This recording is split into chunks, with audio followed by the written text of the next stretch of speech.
This bulletin proudly brought to you in association with Alex Campbell's Menswear.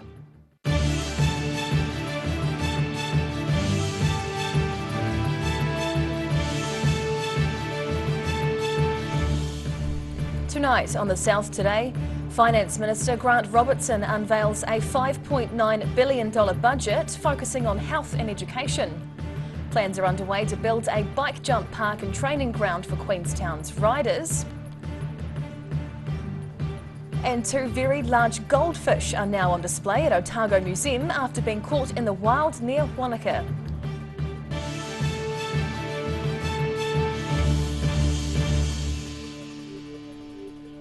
Kia ora, good evening, I'm Hannah Wilkins. Finance Minister Grant Robertson has unveiled the government's $5.9 billion budget this afternoon, with strong focuses on health and education. There's also some help for first home buyers, as well as a cash payment to many middle-income New Zealanders and an extension to relief at the petrol pump. To provide targeted support to a wider group through this budget, the government is investing more than $1 billion in a cost of living package targeted at low and middle income households. We will also provide a short-term targeted support for low and middle income New Zealanders through a $350 cost of living payment across 3 monthly instalments from 1 August. This works out to about $27 a week for 2.1 million New Zealanders. It is good news for motorists. The fuel excise duty, which you'll remember back in April was slashed by the government, along with road user charges when fuel prices were going up. They've also extended that for another 2 months, and half-price public transport has also been extended for another 2 months. Yes, it is good news for first home buyers.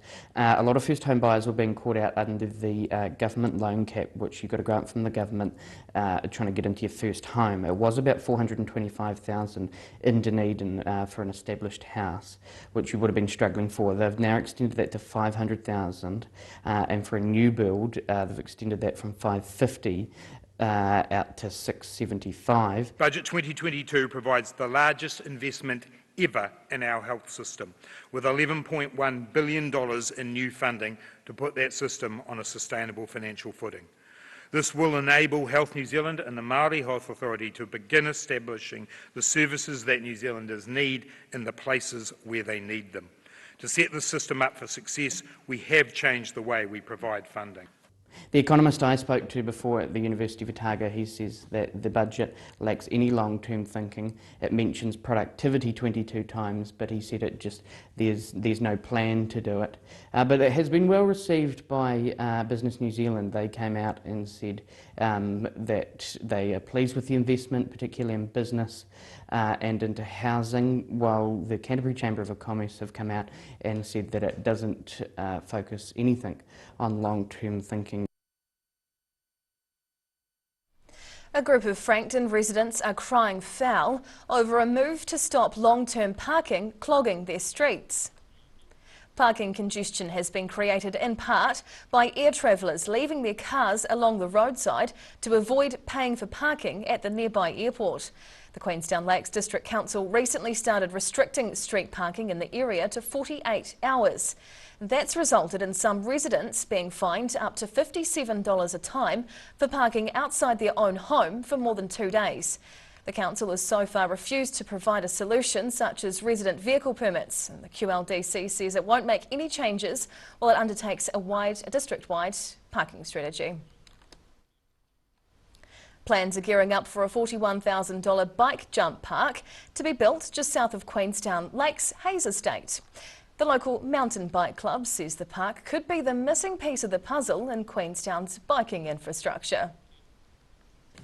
From dirt piles to bike jumps near Queenstown, planning work is already underway on a new bike jump park to be constructed at the south end of Lake Hayes Estate. The aim is to design a facility to suit both experienced mountain bikers and developing youth riders. The project's spearheaded by the Lake Hayes Estate and Shotover Country Community Association, who say the jump park will provide a convenient option for local riders. Well, heaps of our kids are right into biking, and this is a place that they can come and get better. That's local, means we don't have to travel in our cars to the other places anymore.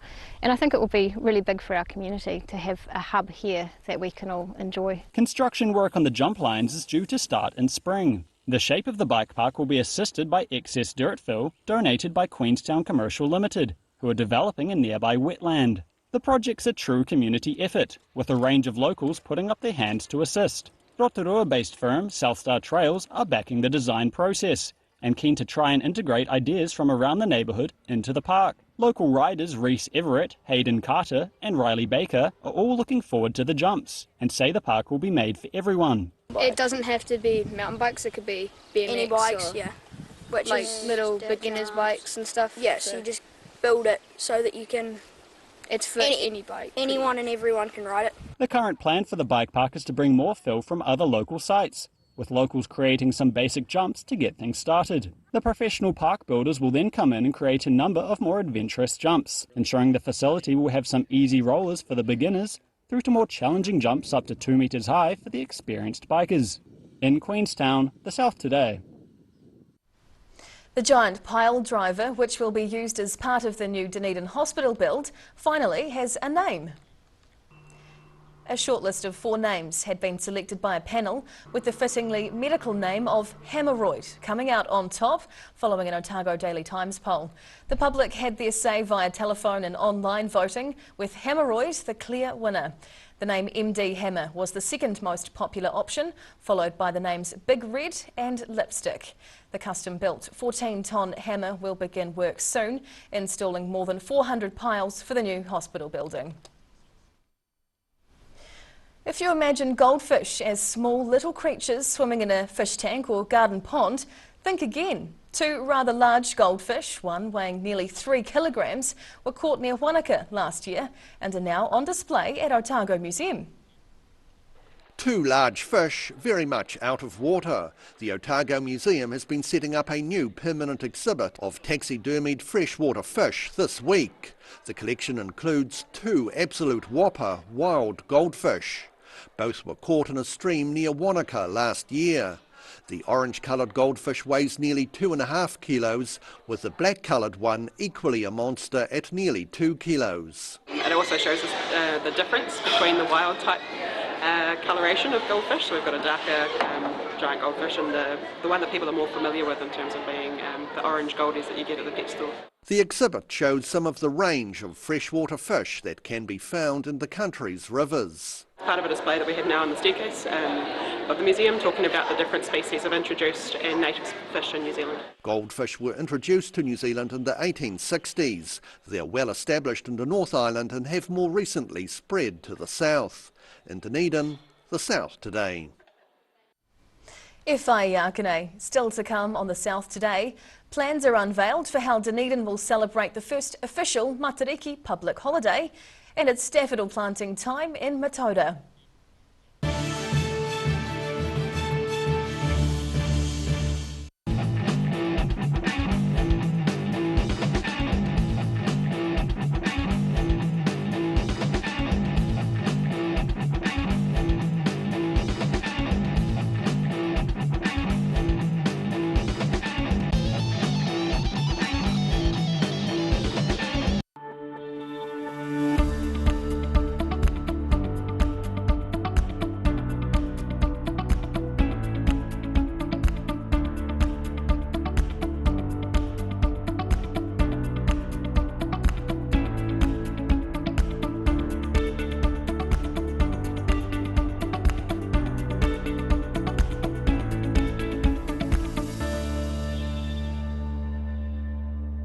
Hi, my name's Matt and I'm the Dines Group CEO. Dines is a company that's focused on selling logistics solutions to its customers. We're passionate about selling efficiency and we've been selling efficiency for over 50 years now.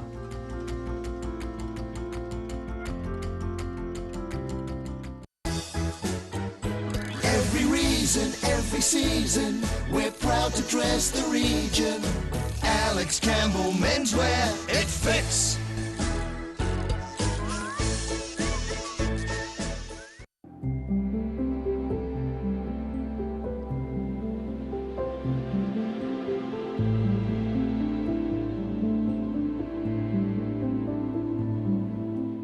Living Well Disability Resource Centre, a not-for-profit charitable organisation and your one-stop shop for information and resources to help you retain independence. We offer a wide range of assistive products from jar openers to mobility scooters and provide assessments for Total Mobility, the half-price taxi scheme. Come and see the friendly team. You'll find us on the corner of George and Bath Streets, ground floor of Burns House.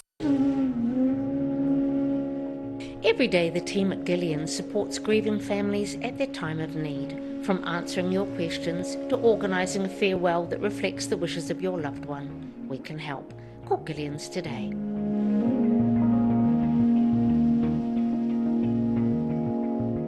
Hi, we're Age Concern Otago. Age Concern Otago hosts a multitude of social activities, including indoor bowls. My mate John's gone mad. Mad at beds, that is. Bedlam Bed Sale. 1/3 off beds and bedroom. Only at John's Furniture Warehouse, Stafford Street. And my mate John.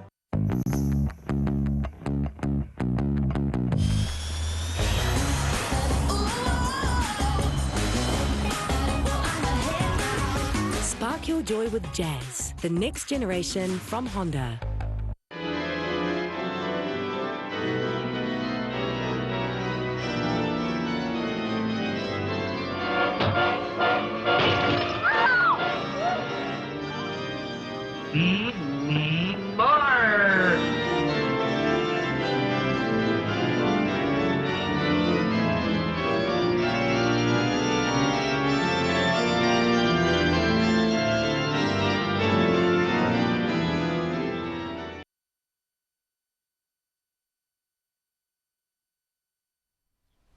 Tēnā koe, welcome back. In just over a month, New Zealand will be observing a new public holiday called Matariki. Plans are already underway to make the event a significant one for Otipoti Dunedin, with a night market and an impressive visual display on the waterfront. The site of Dunedin's official midwinter party. Provided the weather cooperates, the Steamer Basin is set to host a visual water and light show for Matariki, running over the new long weekend holiday at the end of June. Dunedin City Council's Maori Partnerships and Policy Manager Jeanette Wikaira says this year's Matariki celebration is set to become a significant event. It's the first time that Matariki will be a national holiday, and so it's going to be a really important event to both celebrate and to start to acknowledge the Te Ao Māori aspect of the holiday. Called Mana Moana Otipoti, the show will include a visual loop of works by Maori and Pasifika artists, projected onto a special water screen on the harbour front. A night market of food stalls will add to the carnival atmosphere. Wikaira says the event will build on a long-running tradition of Matariki celebrations held by southern iwi. The Matariki Water and Light Show will be followed a fortnight later by the revamped Dunedin Midwinter Carnival, which this year will be celebrated around the grounds of First Church. In Dunedin, the South Today. Mataura school pupils were busy planting daffodil bulbs along the town's main road recently. The community project is part of the school's Graham Dingle Foundation Kiwi Can program. We are part of the Kiwi Can team, so we're here at Mataura School every week, and we've joined forces with Gore District Council to plant daffodil bulbs as part of our Kiwi Can community project. I think it's important to plant flowers in Mataura because there's more trees and less flowers in Mataura. We need to grow more flowers instead of trees in Mataura. I think it's good to plant daffodils in Mataura because it helps people relax and helps people feel like happier. This project ran last year as well and started out because of planting that happened at the school a number of years ago. So parents of the kids that are planting today were part of this project too. If you're crossing the Alps this weekend around Arthur's Pass, keep an eye out for a few hundred moped and scooter riders on a fundraising journey for the Cancer Society. The Transalpine Scooter Safari takes place this Saturday, where riders will tackle the Alpine passes as they travel from Christchurch to Hokitika. Yabba dabba doo! A 250 kilometre ride is a long journey, especially when your top speed on a scooter like this is less than 80 kilometres an hour. About 300 moped and scooter riders will be having fun decked out in costumes and kits as they raise funds for the Cancer Society this Saturday on the coast-to-coast road trip from Christchurch to Hokitika. Along the way there'll be several alpine passes to climb, plus an expected healthy dose of freezing wind, rain and snow across the divide. That still doesn't deter Nicola Garlick of West Melton near Christchurch, who'll be taking part in her third Transalpine scooter safari. Last year she did it as a chicken. This year she's decided to ride as Fred Flintstone, inspired by a late father who recently died of cancer. So many years ago, my dad and his cronies in the Lions Club in Westport built a Fred Flintstone car over a four-wheel motorbike. So both of my parents have passed due to cancer, and this year my dad's my inspiration for the building. It took her about 3 months to make the lightweight but sturdy Flintstone Flintmobile. So the wheels are made of expanding foam and fiberglass over the top. The dash and things are made from plastic cardboard.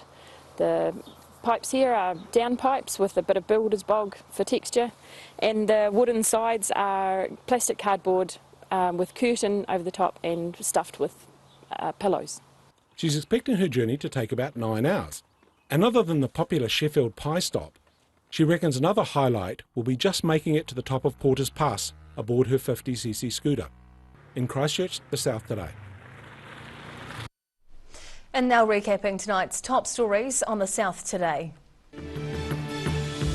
The Finance Minister unveils a $5.9 billion budget with focus on health and education, plus an extension to fuel cuts and cash payments to Middle New Zealanders.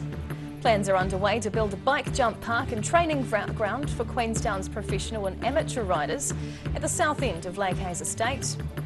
And 2 very large goldfish are out of the water and on display at Otago Museum as part of a new exhibition after being caught in the wild near Wanaka last year. And now for a look at the weather. Tonight's weather proudly brought to you by MoleMap. Looking at the situation, a long spell of very cold weather starts tonight with hail and sleet showers expected through the weekend and snow flurries to low levels at times inland. Heading to the top of the South Island first, Nelson looks showery with southwesterlies and 14 degrees tomorrow.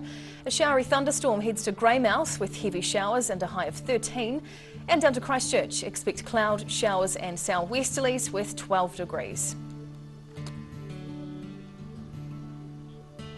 To our southern towns now, sleety showers with strong southwesterlies through here for Balclutha, the Catlins, Lumsden and Gore, all heading for a high of 7 degrees. Travelling westwards to the Central Lakes area, well, wrap up in Alexandra, Wanaka and Queenstown, you're in for snow showers with gusty southerlies and 7 degrees.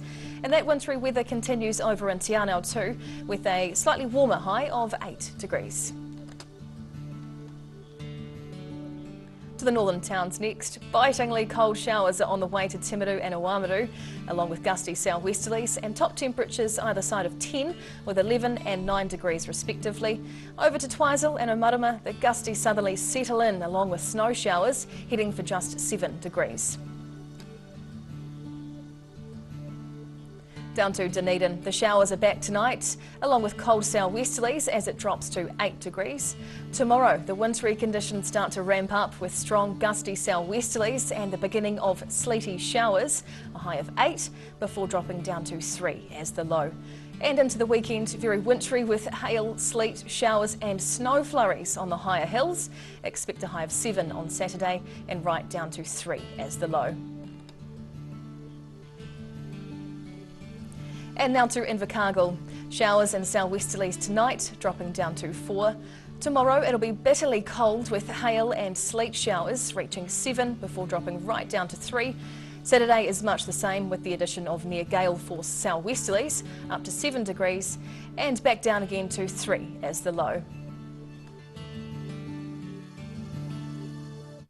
And that's the news this Thursday from the South Today. But still to come up after the break is the latest edition of Global Insight.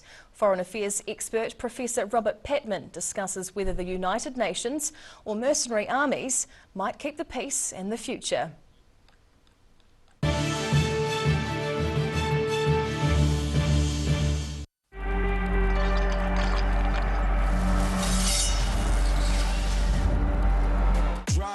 Drop when you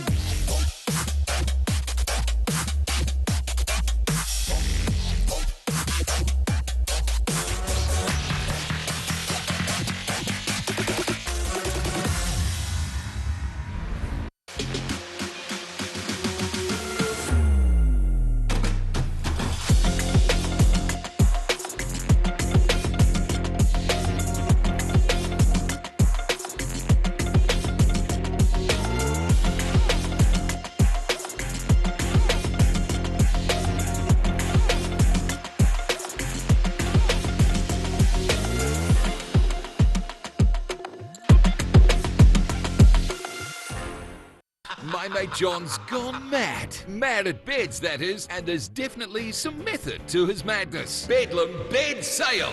This weekend only, John's taken an utterly insane 1/3 off all beds and bedroom. That's 33% off Dunedin's lowest priced beds and bedroom furniture. Bedlam Bed Sale. 1/3 off beds and bedroom. Only at John's Furniture Warehouse, Stafford Street. that furniture from Stafford Street. And my mate John.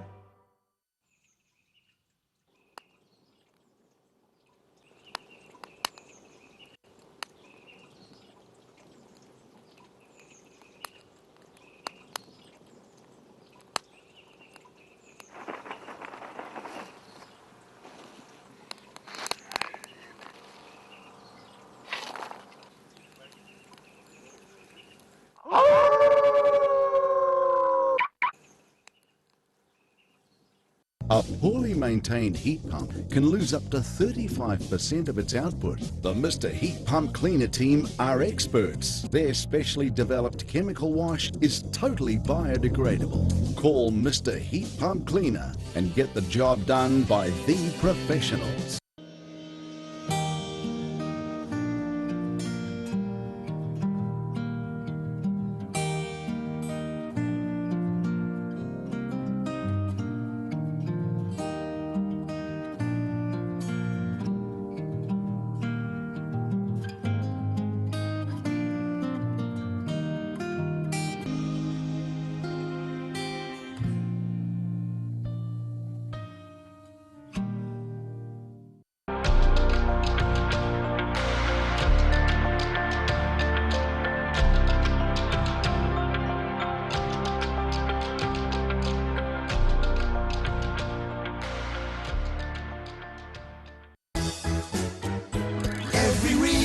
Every season, we're proud to dress the region. Alex Campbell Menswear, it fits.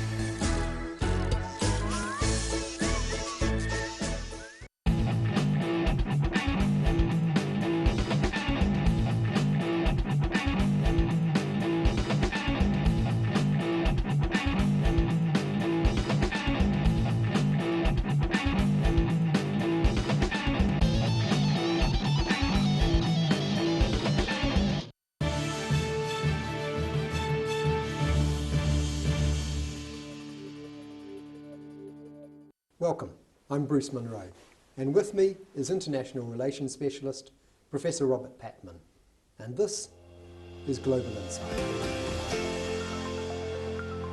The invasion of Ukraine by Russia marked the beginning of a new era. How will the war in Ukraine change the world? Welcome, Robert. Morena, Bruce. Thank you. The Russian invasion on February 24 was the start of the largest land war that we have seen in Europe since World War II. Is territorial conquest back on the agenda?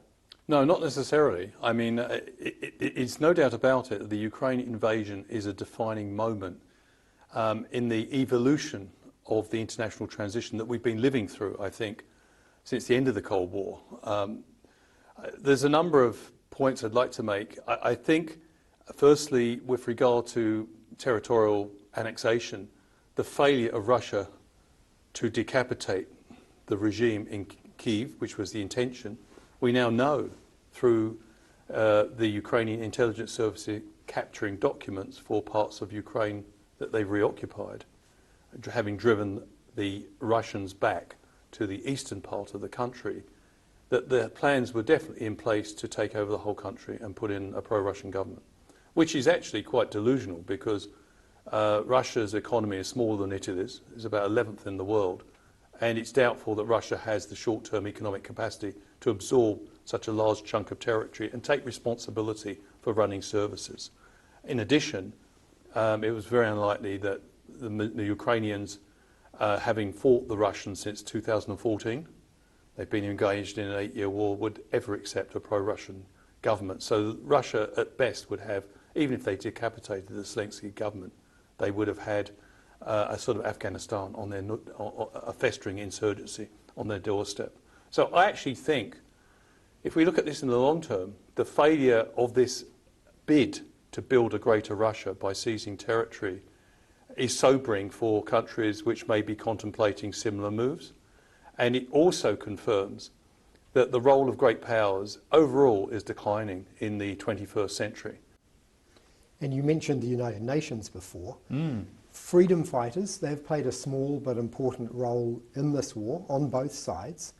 And at the same time, the United Nations has been criticised for a lack of real teeth when it comes to the invasion of one nation by another. In the future, do you think it'll be the United Nations or mercenary armies that keep the peace? That's a really good question, Bruce. None of us really know the answer, because I think the status of the UN is now up for grabs. I think it was a fork in the road moment for the UN when Russia just brazenly invaded a neighbouring country, a liberal democracy. This was a senior, if you like, permanent member of the UN and the UN Security Council. It just tore up the UN Charter. It was a blatant and flagrant violation of all the principles that the UN stands for. And of course, President Zelensky quite rightly said, well, how can Russia remain a member of the UN, let alone exercise the veto on resolutions which was denouncing its invasion of Ukraine? So, in short, I think, and President Zelensky has made this quite plain, but when the conflict is over, Ukraine said it reserves the right to demand the reform of the UN Security Council. I was very interested in the different reactions to this. It got little coverage in the United States, which is not particularly keen on reform of the UN. But I think President Zelensky's position has the overwhelming support of the middle powers and the small powers like New Zealand, who have consistently argued that it's the veto powers of the permanent five which make the UN dysfunctional and irrelevant. After all, this was the very organisation established to maintain security and peace. And yet it was absolutely left as a bystander and impotent as one country simply invaded another. So I think, I'd like to think that a reformed UN could get teeth. I think it was a commentator, or an academic actually, said many years ago, why do wars occur? Because there's nothing there to prevent them. And I think one of the hopes of this terrible conflict, if there's a silver lining, then perhaps the UN will be reformed so it becomes an effective barrier to the sort of aggression that we witnessed at this stage in the 21st century. Thank you, Robert. Thank you. And thank you for watching. Catch us next time on Global Insight. Noho ora mai.